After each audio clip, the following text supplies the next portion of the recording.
시간을 쪼개서 여러 가지를 시키고는 있는데 투자하는 것에 비해 도움이 되는가 싶어서 속상하신 분들 계시죠? 중고등 선배 학부모님들은 도대체 어떻게 초등 자녀들을 교육시켰을까요? 사실 저는 초등부터 고등, 성인들까지 모두 수학을 가르쳐본 경험이 있습니다. 학부모님들의 상담도 많이 했었는데요. 그때 상담을 하면서 알게 된 건 단순히 학원을 많이 보낸다거나 시간을 투자한다고 해서 실력이 늘지 않는다는 거였어요. 그래서 오늘은 제가 상담과 수업을 하면서 알게 된 초등 때 안 하면 후회하는 3가지를 알려드릴게요. 사실 방금 제가 초등 때라고 말씀을 드리긴 했지만 이 내용은 중학생 때도 고등학생 때도 거의 99% 여전히 적용하는 공식이라고 말씀드릴 수 있어요.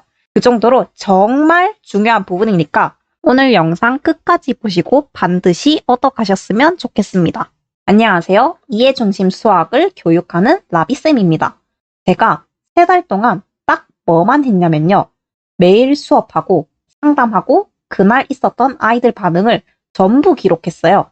제가 분석한 학생들을 다 세면 100여 명 정도가 됩니다. 하루 종일 분석만 했어요. 쉬는 날이면 그걸 다시 꺼내서 왜 이 아이는 여기서 막혔지? 왜 얘는 갑자기 확 올랐지?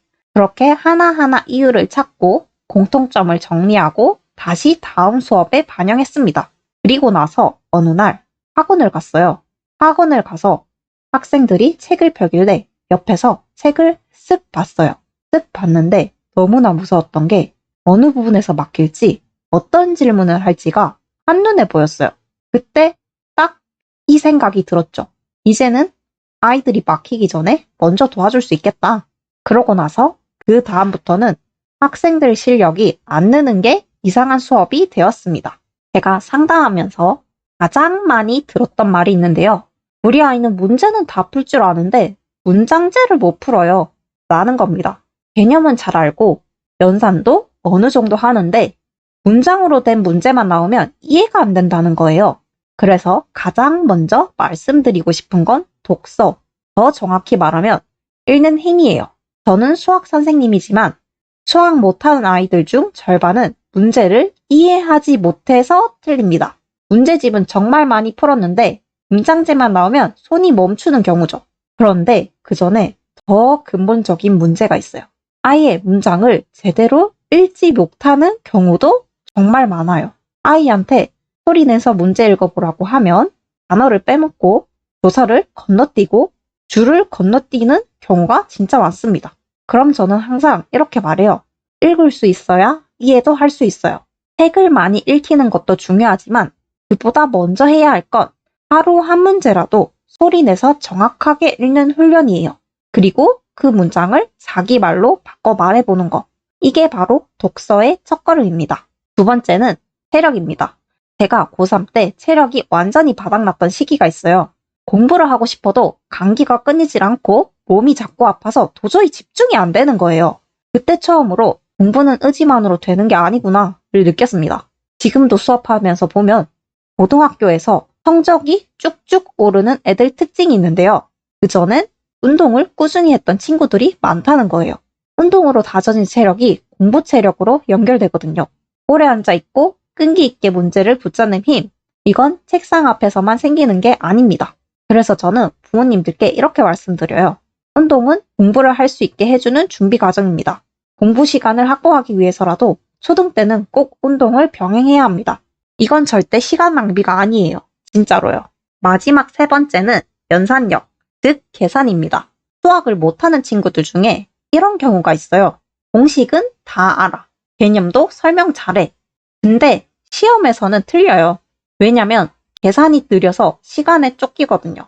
아이 입장에선 열심히 했는데도 점수가 안 나오니까 자신감이 무너지고 결국 나 수학 못하나 봐 하면서 손을 놔버리죠. 제가 수업하면서 가장 안타까운 케이스 중 하나입니다. 그럴 때 연산 훈련이 필요해요.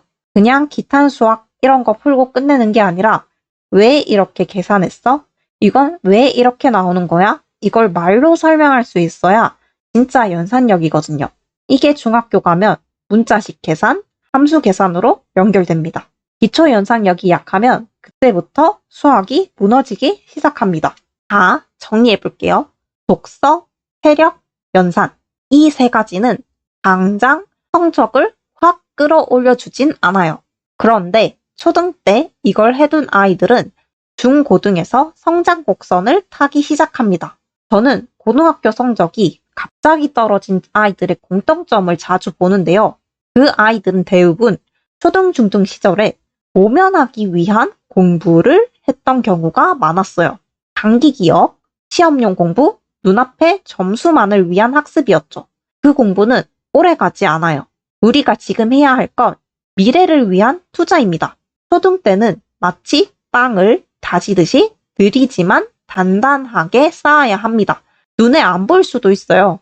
그런데 언젠가 아이가 고등학교, 대학 가는 순간이 왔을 때 그 차이가 분명히 드러납니다.